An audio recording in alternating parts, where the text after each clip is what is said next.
معذرت کرنا چاہتا ہوں تاخیر سے آنے کی نیت میں نے کی ہوئی تھی کل سے پرسوں سے کہ میں 5 بجے بر وقت یہاں پہنچ جاؤں گا، لیکن برا ہو بابڈا کا کہ رات اس نے 11 بجے فلائٹ ہمارے یہاں گئی تو تقریباً 2 بجے کے قریب آئی، اور اس دوران ہم سو بھی جاتے اگر کہ دشمن جہاں مچھر جو ہے وہ سونے دیتا۔ گرمی پر ہم کو گلہ نہیں کر سکتے کیونکہ وہ تو اللہ تعالیٰ کی طرف سے ہے۔ بہرحال یہ مصائب جب آئے تو صبح بھی کچھ مصروفیت تھی، جمعہ کے بعد پھر نیند ایسی آئی کہ آنکھ نہ کھلی، جس کے لیے میں معذرت چاہتا ہوں دوبارہ۔ اور آنکھ نہ کھلنے پر بھی میرا خیال ہے کہ شرن بھی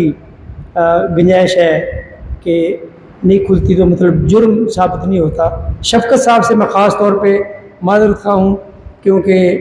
انہوں نے اتنی شفقت سے اور اتنی محبت سے یہ پروگرام بنایا، اور یہ انہی کی کاوش ہے، میں کہتا ہوں کہ فرد واحد کی کاوش ہے، تو جن سے یہ پروگرام مرتب ہوا اور منعقد ہوا، اور میرے جیسا بندہ بعد میں آئے اور ٹہلتا ہوا آئے اور اسے درمیان میں بٹھا دیا جائے، یہ مزید زیادتی ہے اور دلوں پر سینے پر منہ دلنے والی بات ہے کہ بندہ لیٹ آ رہا ہے اور اسے اس دار پہ اٹھا دیا جائے۔ منیر سیال صاحب سے میں معذرت چاہتا ہوں، انہیں مبارکباد بھی دیتا ہوں کہ ان کے لیے آج شام منعقد ہوئی، تو معذرت اس لیے چاہتا ہوں کہ شاید انہی کی کرسی تھی جہاں مجھے بٹھا دیا گیا خالی دیکھ کے، وہ مزید لیٹ تھے تھوڑا سا، چلے ان کی قسمت، بہرحال تو یہ تو دیر سے آنے والوں کے ساتھ ہوتا ہے۔ بہرحال اس کے باوجود یہ پروگرام جو ہے ماشاءاللہ خوبصورت پروگرام ہوا، اچھی باتیں سننے کو ملی، تو میری باتوں میں اگر ترتیب نہ ہو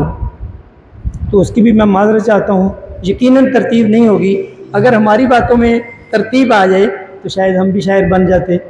تو یہ بڑی خواہش ہوتی ہے ہر بندے کی کہ کچھ